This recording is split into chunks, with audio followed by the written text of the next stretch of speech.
할렐루야. 우리의 소원을 아시고 기도에 응답하시는 하나님 우리 아버지께 찬양과 경배를 드립니다. 사랑하는 성도 여러분, 지난 한 주간 평안하셨습니까? 행복하셨습니까? 저는 어제 하루 종일 행복했습니다. 행복한 얼굴을 좀 보십시오. 300명의 기도 용사들이 새벽 기도회에 모여왔기 때문입니다.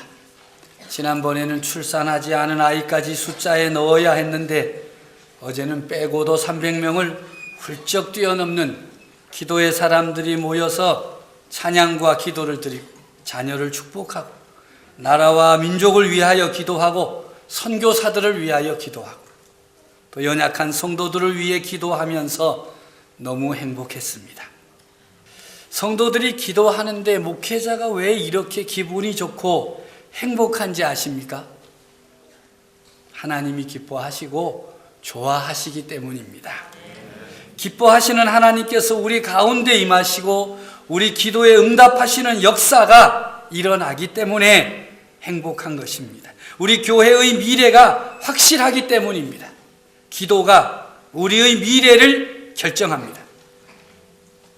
우리가 꿈꾸는 꿈과 비전을 향해 큰 걸음을 내디딜 수 있게 되었기 때문입니다. 우리 교회 여러 가지 비전 가운데 하나는 이 지역 주민의 10분의 1, 3,000명이 모여 예배드리는 교회가 되는 것입니다. 이제 그 10분의 1인 300명이 모여서 새벽 기도 재단을 쌓았으니 하나님께서 이루어 주실 줄로 믿습니다. 할렐루야. 우리의 미래는 하나님 손안에 있습니다. 하나님의 섭리와 계획 가운데 있습니다. 나라를 위하여 걱정하십니까? 이 나라의 미래가 하나님 손에 있습니다. 교회의 미래가 불안하십니까? 교회의 미래도 하나님 손안에 있습니다. 가정의 미래도 내 삶의 미래도 하나님께 있습니다. 그러하기에 우리가 해야 할 일, 할 수 있는 일은 하나님을 신뢰하고 우리의 모든 것을 맡기는 것입니다. 기도로 맡기는 것입니다.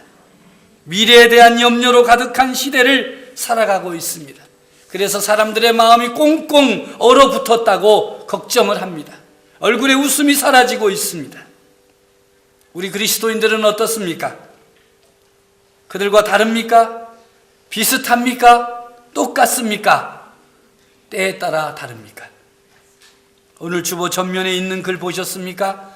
장모님은 어려운 일 당할 때 우선 하나님을 찾으시고 나는 어려운 일 당할 때 우선 통장의 잔액을 확인한다. 이 글에 여러분 동감하십니까? 우리 집하고는 반대네? 혹시 장모님을 아내님으로 바꾸면 어떻겠습니까? 어려운 상황에서 여러분들 의지하고 있는 것이 무엇입니까? 다시 한번 말씀드립니다. 우리의 미래를 결정하시는 분, 우리의 미래를 계획하신 분 하나님이십니다. 이 시간 우리는 성경 인물 가운데 잘 알려진 다니엘을 통해 허락하시는 하나님의 음성을 듣고자 합니다. 다니엘은 완벽한 사람이에요. 도무지 어떤 흠도 발견할 수 없는 사람입니다. 몇 번이나 검증을 해도 어떤 흠도 발견되지 않았습니다. 심지어 다니엘을 괴롭히고 끌어내리려는 정적들조차도 좌절할 정도였습니다. 그런데 저들이 한 가지 틈을 발견했습니다. 그것은 하루에 3번씩 여호와 하나님 앞에 엎드려 기도하는 것입니다. 저들은 이것을 이용하여 다니엘을 무너뜨리려고 계획을 세웠습니다. 저들은 한 달 동안 황제에게만 절하고 다른 신에게는 절하지 못하게 하는 칙령을 반포해서 다니엘을 제거하려는 계획을 세웠던 것입니다. 그들은 황제에게 아첨하며 이 칙령을 허락해달라고 간청했습니다. 황제는 기분이 좋아서 그 칙령의 도장을 찍고 말았습니다. 당시 페르시아 황제는 거의 현존하는 신과 같은 존재입니다. 로마 황제들보다 더 신격화된 존재였습니다. 그래서 그 한 달간 황제 외에는 절하지 못하도록 칙령을 내린 것입니다. 다니엘은 당시 최고의 관리였기 때문에 그 계획을 다 알았을 것입니다. 자신의 영향력을 이용해서 그 음모에서 빠져나갈 수 있는 다른 길을 마련할 수도 있었을 것입니다. 그러나 다니엘은 인간적인 방법을 쓰지 아니하고 정면 돌파를 택했습니다. 평소에 하던 대로 하나님 앞에 기도했습니다. 하나님께서 해결해 주실 것을 요청했습니다. 황제의 금지 명령 도장이 찍힌 것을 알고도 그가 하나님 앞에 나아가 평소 하던 대로 엎드려 기도하였다는 것은 대단한 신앙의 담력입니다. 다니엘은 세상 황제의 칙령보다 하나님의 칙령을 더 두려워할 줄 알았던 사람입니다. 다니엘의 신앙은 어떤 형편에서도 변함이 없었습니다. 청소년 시기에 뜻을 정한 다니엘은 그 신앙을 여든이 넘는 나이에도 동일하게 지켰습니다. 어떻게 이렇게 한결같을 수 있겠습니까? 어떻게 살아야 변함없는 믿음의 자세를 가지고 하나님을 기쁘시게 할 수 있겠습니까? 다니엘은 인생의 우선순위를 정한 사람이었습니다. 그 우선순위는 하루 3번씩 시간과 장소를 구분하여 하나님께 기도한 것입니다. 치밀한 음모와 혹독한 현실 속에서 다니엘은 체질화된 기도 생활을 통해 영적 돌파력을 키운 것입니다. 시편 55편 17절 말씀입니다. 저녁과 아침과 정오에 내가 근심하여 탄식하리니 여호와께서 내 소리를 들으시리로다. 이스라엘 백성들 저녁과 아침과 정오에 하나님께 기도했습니다. 다니엘은 포로로 끌려오기 전 어려서부터 하루 3번 기도하는 삶을 배웠고 그렇게 살았습니다. 어떤 분들은 말합니다. 그 습관적으로 하는 기도가 무슨 소용이 있느냐? 형식적으로 하는 기도가 무슨 소용이 있느냐? 습관이고 형식이 되면 사실 의미가 없습니다. 하지만 우리가 기도 시간을 정해놓고 규칙적으로 기도하면 하나님의 능력을 체험할 수 있습니다. 습관과 형식을 비웃지 말고 자기가 스스로 시간을 정하여 규칙을 정하여 기도하는 것, 그것이 오늘을 사는 그리스도인의 태도인 것입니다. 시간을 정해놓고 기도하면 하나님께서 우리에게 자비를 베풀어 주십니다. 결정적인 순간에 기도가 역사할 것입니다. 결정적인 순간에 우리를 보호해 주실 것입니다. 평소 규칙적인 기도를 하면 결정적 위기가 닥쳤을 때도 피난처 되신 하나님을 의지할 수 있습니다. 그러나 평소에 기도하지 아니하면 결정적인 순간에 하나님이 아닌 다른 것에 자신을 의탁할 수밖에 없습니다. 그 길은 망하는 것입니다. 그 누구도 아침에 일어나서 아무런 준비 없이 밖에 나가는 사람 없어요. 적어도 일상생활이나 직장 일을 제대로 하려면 아침에 일어나면 세수를 하고 이도 닦고 옷도 차려입고 몸도 단정히 한 후에 밖으로 나갑니다. 그냥 잠옷 입은 채로 밖에 나오는 사람 없습니다. 시간을 정해놓고 규칙적으로 기도하는 것, 하나님과 인격적인 교제를 나누는 것입니다. 정해놓은 시간과 장소에서 주님 앞에 기도하는 것이지요. 여러분, 친구 사이도 마찬가지입니다. 꼭 급한 일이 생겨야만 전화하는 친구가 있어요. 이런 친구는 전화를 받고 나서도 별로 기쁘지가 않습니다. 그가 물어보는 무난 인사도 그다지 진심으로 와닿지 않습니다. 이 친구가 결국에 무언가 부탁할 것인데 뭘 부탁할래나? 어떻게 거절할까? 그런데 평소에도 전화하던 친구는 늘 반갑습니다. 그냥 내 목소리 듣고 싶어서 한 거야. 가래 몸 조심해. 따뜻함과 그리움이 묻어납니다. 그런 친구한테 급한 일이 생기면 앞장서서 도와주고 싶은 마음이 생깁니다. 사람도 그럴진데 하물며 우리의 마음을 꿰뚫어 보시는 하나님은 어떠하시겠습니까? 기도는 더 이상 낙하산도 아니고 응급차도 아닙니다. 기도는 늘 하나님과의 친밀한 사랑의 통로가 되어야 합니다. 우리의 미래가 하나님의 손안에 있음을 잊지 말고 기도해야 하는 것입니다. 이 시대를 살아가는 우리는 무엇보다 규칙적인 기도의 시간을 회복해야 합니다. 주님이 나 같은 죄인을 처음 만나주시고 은혜 베푸셨던 그 시간, 눈물로 감사를 드렸던 그때로 돌아가야 됩니다. 이제는 정말 기도를 회복해야 할 때입니다. 기도를 회복할 수 있는 기회, 2주간 남은 특별 새벽 기도회를 활용하십시오. 새벽을 깨우십시오. 제발 하나님이 원하시는 기도의 사람이 되십시오. 그러할 때 어떤 어려움, 어떤 환난, 역경도 넉넉히 뚫고 나갈 수 있습니다. 다니엘은 인생의 위기를 여러 번 만났지만 그는 늘 하나님께 감사를 드렸습니다.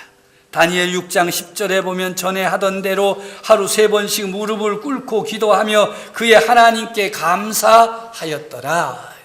변함없는 신앙의 자세, 규칙적인 기도에 무엇이 들어있어야 합니까? 감사가 들어있어야 됩니다. 어떻게 이럴 수가 있습니까? 평생 어려움에서 벗어나지 못하고 사는 이 다니엘이 원망과 불평을 쏟아내기는커녕 감사를 드렸습니다. 감사를 드렸다는 말의 다른 표현은 찬양을 드렸다는 것입니다. 감사가 곧 하나님을 찬양하는 것입니다. 오늘 찬양대가 아주 찬양을 잘했어요. 근데 그 찬양 속에 무엇이 담겨 있어야 합니까? 감사가 담겨져 있어야 합니다. 하나님, 제가 이 찬양을 할 수 있게 되어 너무너무 감사합니다.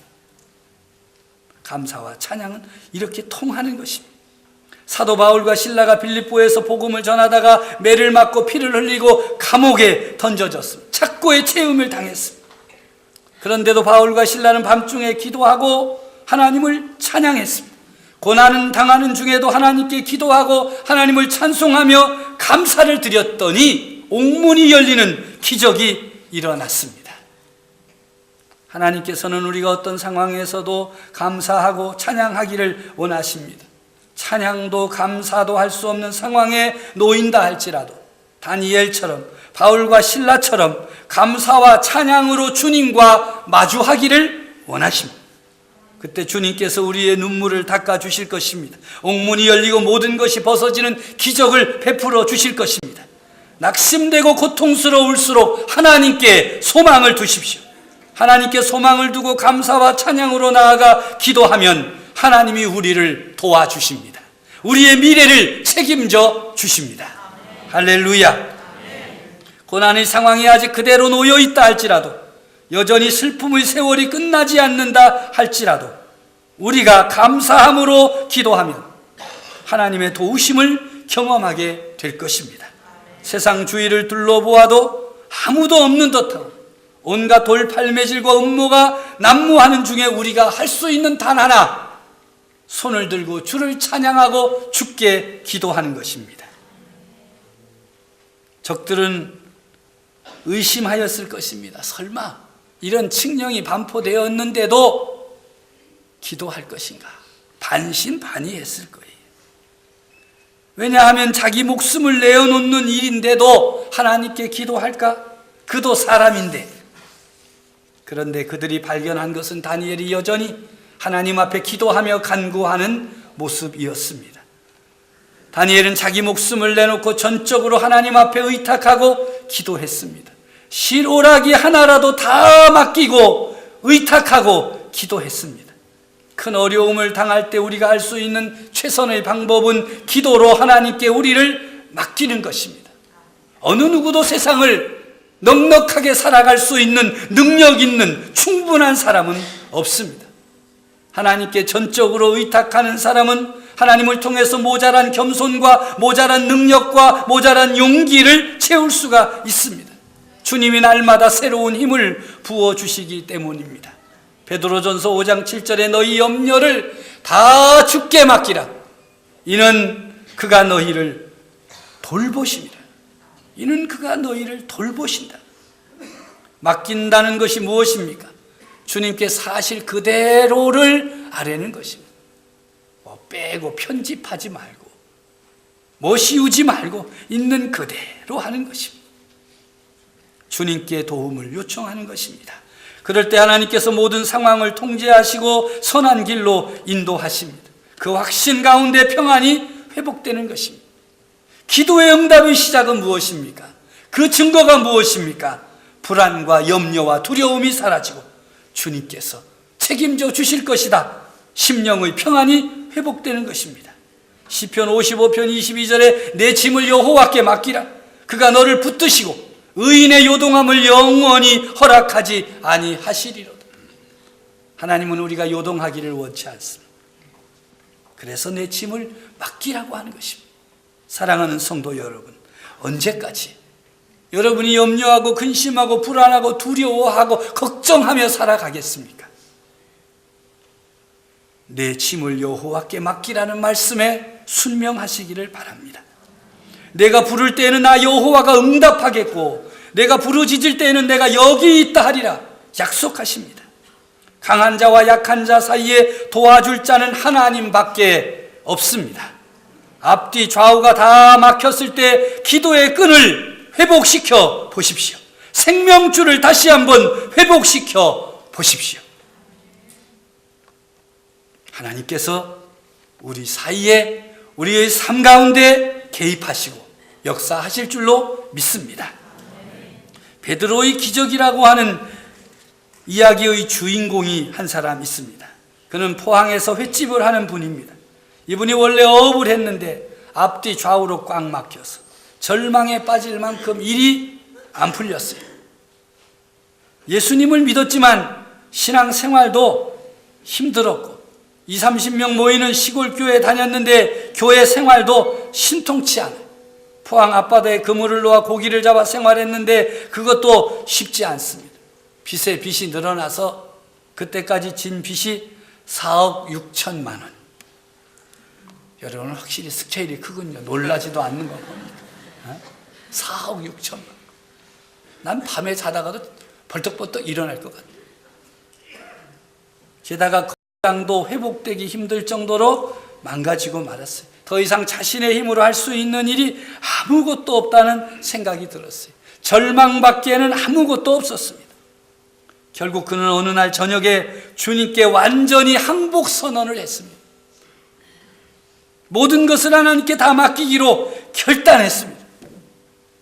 주님, 알아서 하십시오. 내 지금까지 이 방법 저 방법 다 썼는데 이제 나는 아무 방법이 없습니다. 주님이 알아서 하십시오.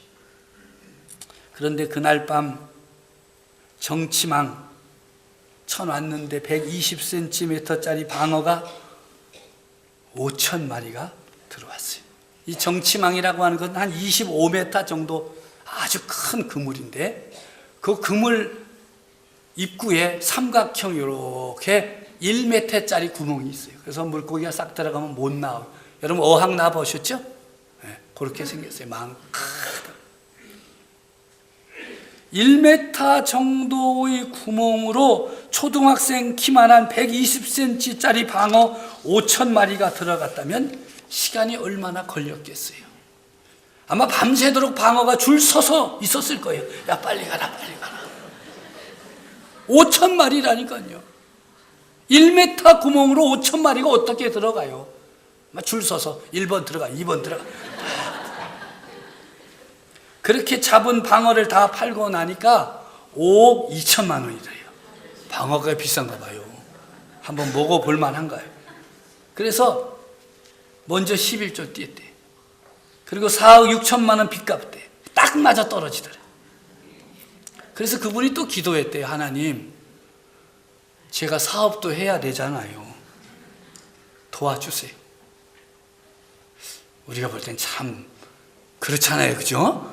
아니 그만큼 잡아줬으면 됐지 뭘 또 달랴. 근데 이 사람은요 이제 재미 들었어요. 하나님 빚만 갚아서야 어떻게 삽니까? 사업해야 되니까 도와주세요. 그랬더니 그 정치망에 밍크 고래가 걸렸대. 그것을 팔아서 7천만 원 받았대. 횟집 열고 있대요. 그래서 주위의 사람들이 이것을 베드로의 기적이다 이렇게 말합니다. 누군가 그분에게 이렇게 물었어요. 왜 이런 기적이 당신에게 일어났다고 생각하십니까? 그랬더니 그가 대답하기를 안 그래도 제가 궁금해가지고 하나님께 물어봤어요. 주님, 제게 왜 이런 기적을 허락해 주셨습니까? 그리고 곰곰이 생각해 보니 고난과 굴곡의 현장에서 하나님이 살아계심을 깨닫게 하시려고 그물이 찢어질 정도로 은혜를 주셨다는 생각을 갖게 되었습니다. 할렐루야. 주님께 모든 것을 맡길 때 주님은 반드시 우리 삶에 놀랍게 역사하십니다. 내 힘과 내 실력으로는 이 인생을 감당할 수 없다는 것을 인정하는, 환난 가운데서 우리 자신을 낮추고 하나님 앞에 엎드려 전적으로 의탁하며 도움을 구하는 것 결코 부끄러운 일이 아닙니다. 우리가 하나님의 자녀 아니겠습니까? 그 자녀가 누구에게 도움을 요청하겠습니까? 바로 아버지 하나님께 도움을 구하는 것입니다. 그리고 하나님을 믿고 맡긴다고 하면서 자기 소견에 옳은 대로 하면서 하나님을 믿노라, 하나님께 맡기노라 하지 마십시오. 그렇게 어정쩡하게 하면서 왜 하나님은 내게 은혜를 베풀지 않느냐 원망하지도 마십시오. 내 짐을 여호와께 맡기라. 기도의 시작이 기도의 응답입니다. 여러분 기도의 응답 받고 싶습니까? 기도하십시오. 전도하는 사람이 전도하고 기도하는 사람이 응답을 받습니다. 대단히 중요한 것이에요. 아주 단순한 진리인데 사람들이 왜 나는 기도에 응답이 없지? 그래요. 기도 안 하니까 응답이 없어요. 응답 받을 때까지 기도해야, 기도를 시작하면 벌써 하나님은 응답하실 준비를 하시고 대기하고 있습니다. 그런데 기도하던 사람이 하다가 많은 거예요. 여러분 전도 많이 하고 싶으시죠?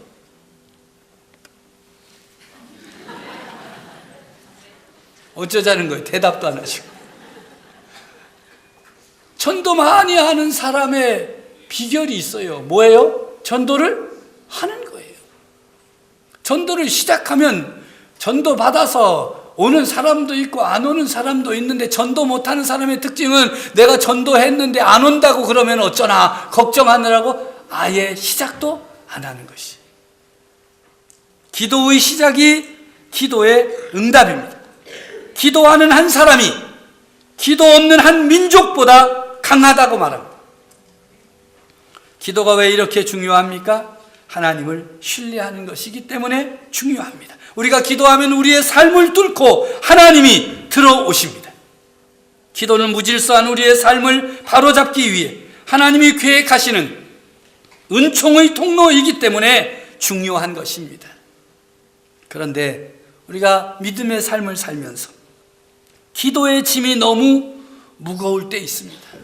가정에 기도할 일, 사업에 기도할 일, 교회에 기도할 일, 나라와 민족을 위하여 기도할 일, 너무 무겁다. 그러나 우리가 기도의 짐을 질 때 그 짐은 이미 하나님께서 역사하고 계신다는 표시요, 기도 응답의 시작이라는 사실을 잊지 마십시오. 하나님께서 우리에게 무언가를 놓고 기도하도록 기도의 짐을 지워주실 때 이미 하나님께서 그 기도에 응답하기 시작하신 것입니다. 기도의 짐은 특별한 문제에 대한 하나님의 돌보심의 약속입니다. 하나님은 우리에게 기도의 짐을 주심으로써 믿음을 성장시킬 기회를 주시는 것입니다. 하나님이 기도하라는 마음을 주실 때, 그러할 때 개인의 문제도 하나님이 다 해결해 주시는 것을 경험하게 될 것입니다. 이것을 믿는 것이 믿음의 사람입니다. 그러한 주 우리 하나님이여, 지금 주의 종의 기도와 간구를 들으시고 주를 위하여 주의 얼굴빛을 주의 황폐한 성소에 비추시옵소서. 이런 다니엘의 중보기도는 그가 생각했던 것보다 훨씬 더 놀라운 응답으로 나타나고 있습니다. 이렇게 하나님은 우리가 기도의 사람이 되기를 원하십니다. 믿음으로 기도하기를 원하십니다. 하나님의 말씀을 깨닫고 거기에 기도로 반응하기를 원하고 계십니다. 모든 성도들이 미래를 결정하는 기도의 사람이 되기를 원하십니다. 오늘이 하나님의 뜻에 응답하는 바로 그날이 되어지기를 간절히 바랍니다.